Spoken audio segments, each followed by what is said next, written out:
অনেকগুলো কচু শাক হয়েছে। আজকে হয়েছে কচু শাক রান্না করব।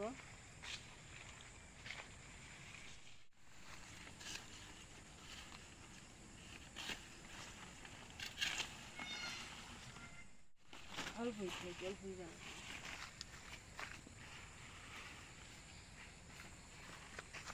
এটা দেখেন আমি কচু শাকগুলো কাইটে নিচ্ছি।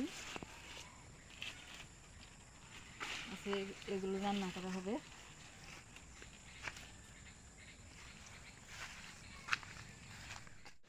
এতে দেখেন গাইস, আমি কচু শাকগুলো বাড়িতে নিয়ে আসছি। তো এখন এগুলোকে ছোট ছোট করে টুকরা করে কেটে নিব।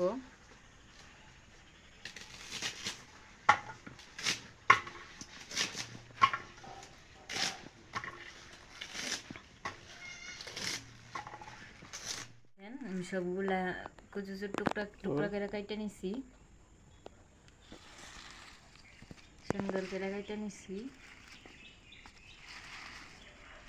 এখন এগুলোকে পরিষ্কার পানি দিয়ে ধুয়ে নিব।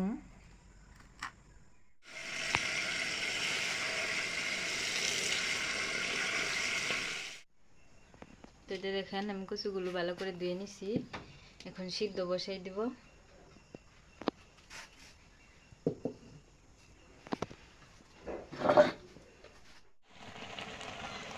তো এই তো দেখেন আমার কচু শাকটা সিদ্ধ করা হয়ে গেছে।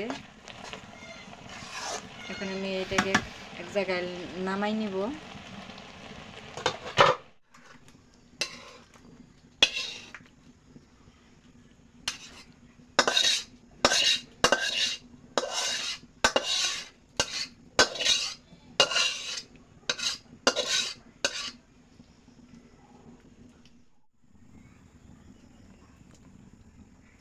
এখানে আমি সব কিছু দিয়ে একবারে বসাই দিব।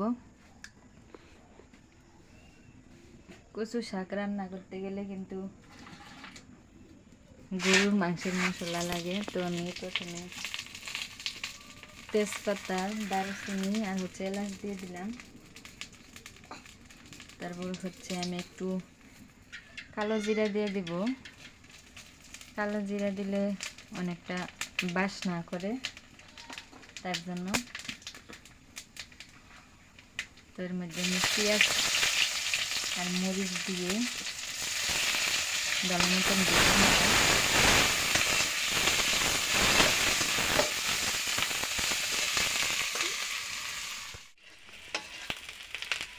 তো এইটা দেখেন আমার পেঁয়াজটা ভাজা ভাজা হয়ে গেছে।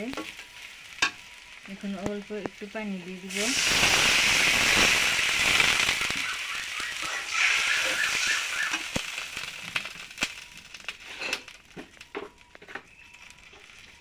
তারপর এর মধ্যে এক এক করে সব মশলা দিয়ে দিব।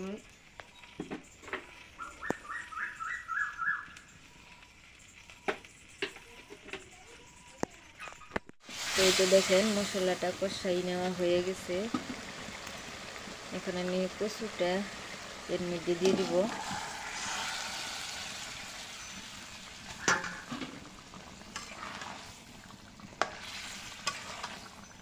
কচুটা দিয়ে ভালো মতো নেড়ে চেড়ে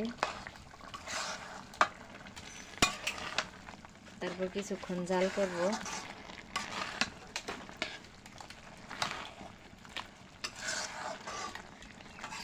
ভালো মতন জাল করে নামিয়ে নিলেই কিন্তু কচু শাক রান্না হয়ে যাবে।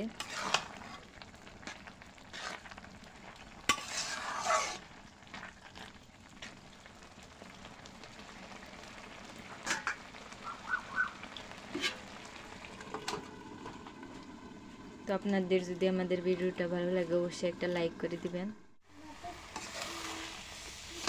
এই তো দেখেন আমার কচু শাকটা রান্না হয়ে গেছে।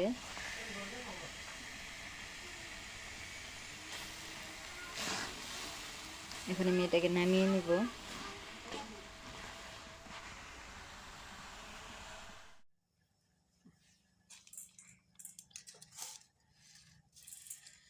তো এই তো আমাদের কচু শাক রান্না হয়েছে।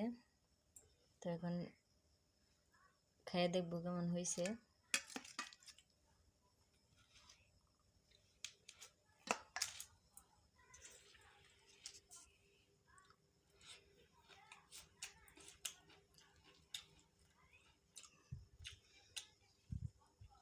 ভাল লাগে?